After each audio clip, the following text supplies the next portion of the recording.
આજે હું ઊંઝા ગઈ ઉમિયા માતાજીના મંદિરે, તો રિટર્નમાં મેં જોયું કે લારીવાળા પાસે સરસ સિંગોડા હતા, એકદમ ફ્રેશ હતા અને એ પણ મોટી મોટી સાઇઝમાં હતા અને રિઝનેબલ ભાવે હતા. તો સિંગોડા મેં લઈ લીધા અહીંયા 2 કિલો જેવા. તો વિચાર્યું કે બાફીને તો ખાવાય જ છે, ખાઈશું જ, પરંતુ એની કંઈક રેસીપી બનાવી જાય તો મેં વિચાર્યું કે ચલો આ રેસીપી તમારી જોડે શેર કરું. તો ચલો બનાવીએ આ સિંગોડાની એકદમ નવી જ યુનિક રેસીપી જે તમે ક્યારેય નહીં જોઈ હોય.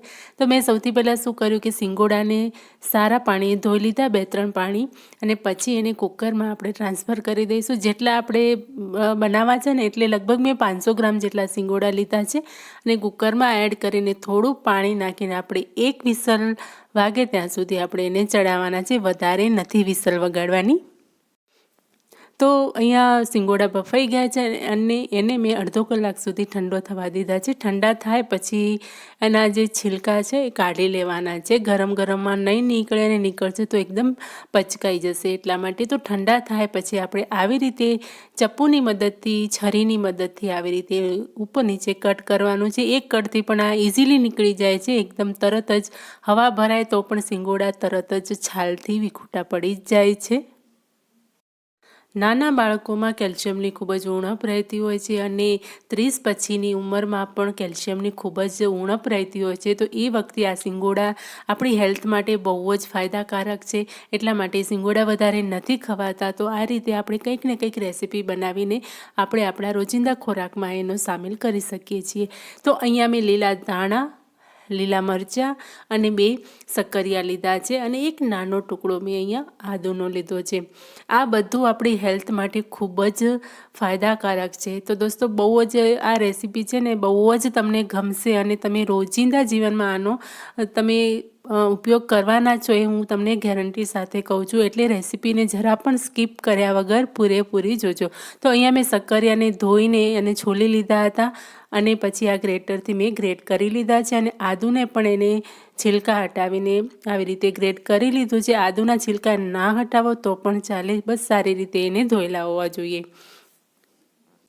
ત્યાર પછી આપણે લીલા મરચાં અને લીલા ધાણાને પણ આપણે બારીક બારીક કટ કરી લેવાના છે, જેથી આપણે જે રેસીપી બનાવીએ છીએ એનામાં એનો ક્રંચ જે છે ને બહુ જ સરસ લાગતો હોય છે. તો લીલા મરચાંને વધારે બારીક નથી કરતી, મીડિયમ જ રાખું છું. વધારે બારીક કરશો એના કરતાં આવી રીતે કરશો તો ખાવામાં બહુ જ મજા આવે છે. તો આ મરચાં થોડા તીખા હતા એટલે મેં એક મરચું રહેવા દીધું છે અને લીલા ધાણાને પણ આવી રીતે કટ કરી લીધા છે.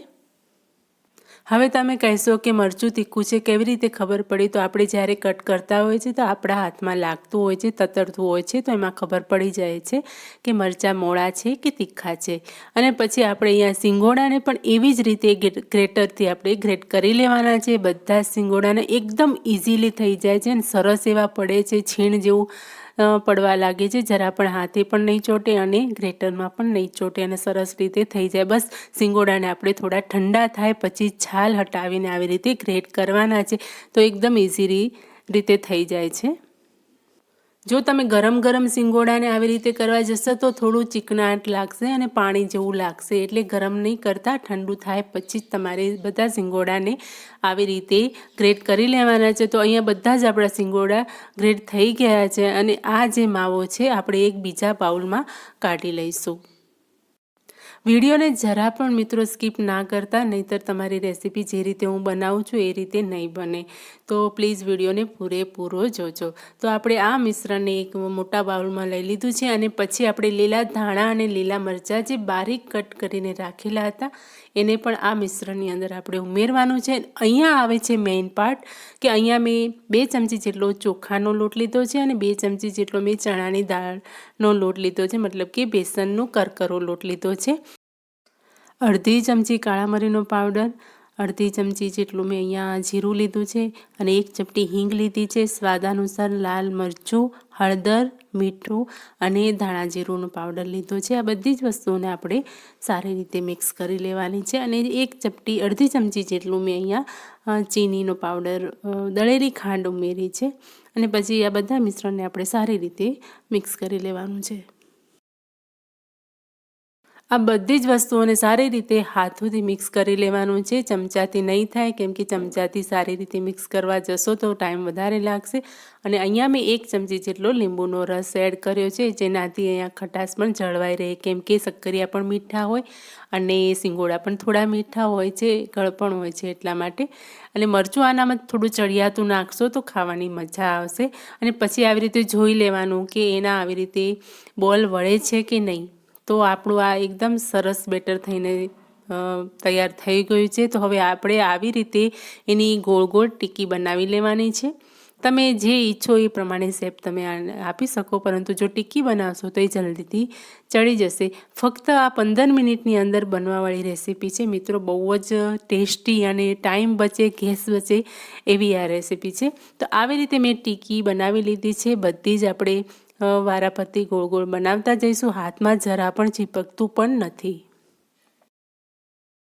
તમને એવું લાગે કે આપણું આ બેટર જે છે થોડું ઢીલું છે, તો તમે એની અંદર 1 ચમચી બેસન અને 1 ચમચી ચોખાનો લોટ ઉપરથી ઉમેરી શકો છો. અને આ ટીકી વળે એવી રીતે આપણે આને આ માવો તૈયાર કરવાનો છે. તો અહીંયા બધી ટીકી વળી ગઈ છે. પછી આપણે એક પેનમાં અડધા પાવડા જેટલું તેલ લેવાનું છે અને તેલ ગરમ થાય એટલે વારાફરતી બધી ટીકી અંદર ઉમેરવાની છે. તેલને આપણે બાઉલમાં સારી રીતે ફેલાવી દઈશું અને પછી આવી રીતે એક એક ટીકી ઉમેરવાની છે. ગેસની ફ્લેમ પહેલાં આપણે હાઈ રાખવાની છે અને પછી લો કરી દેવાની છે. લો ટુ મીડિયમ ફ્લેમમાં આપણે આ ટીકીને ફ્રાય કરવાની છે, સેલો ફ્રાય કરવાની છે. તમે ડીપ ફ્રાય પણ કરી શકો છો, પરંતુ સેલો ફ્રાયમાં જે મજા આવે છે, ડીપ ફ્રાયમાં થોડું ઓઇલ લાગે છે એટલા માટે. તો સેલો ફ્રાય કરશો તો પણ આ 5 મિનિટની અંદર તો આપણી ટીકી બનીને તૈયાર થઈ જ જાય છે. અને થોડું તેલ ઉપર પણ આપણે લગાવી દેવાનું છે ટીકીની ઉપર. અને પછી ઢાંકણ ઢાંકીને 2 મિનિટ સુધી આપણે આને રહેવા દેવાનું છે. અને 2 મિનિટ પછી આપણે એને ઉલટ સુલટ કરીને આવી રીતે એને શેકી લેવાની છે તેલમાં, જેનાથી નીચે ચોટશે તો આમ પણ નહીં, કેમ કે નોનસ્ટિક તવો છે એટલા માટે. અને નોનસ્ટિક નહીં હોય સાદા તવામાં પણ આ ઇઝીલી બની જ જાય છે, એ કંઈ ચોટતી નથી. તો લગભગ 5 મિનિટની અંદર આપણી આ ટીકી બનીને તૈયાર થાય છે. ગુલાબી બ્રાઉન થાય એટલે આપણે આને બીજી પ્લેટમાં કાઢી લેવાનું છે.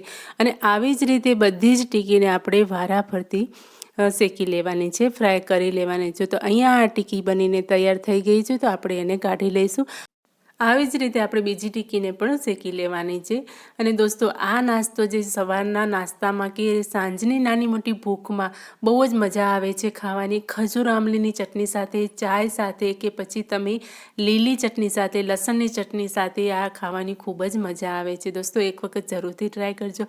મિત્રો, આ રેસીપી તમને જરા પણ ગમી હોય તો પ્લીઝ વિડીયો પર લાઇક કરજો, વધુમાં વધુ શેર કરજો. ચેનલ પર નવા છો તો ચેનલને સબસ્ક્રાઈબ કરી બેલ આઇકન પર પ્રેસ કરવાનું ભૂલતા નહીં. મળું છું આવી જ નવી વાનગી સાથે.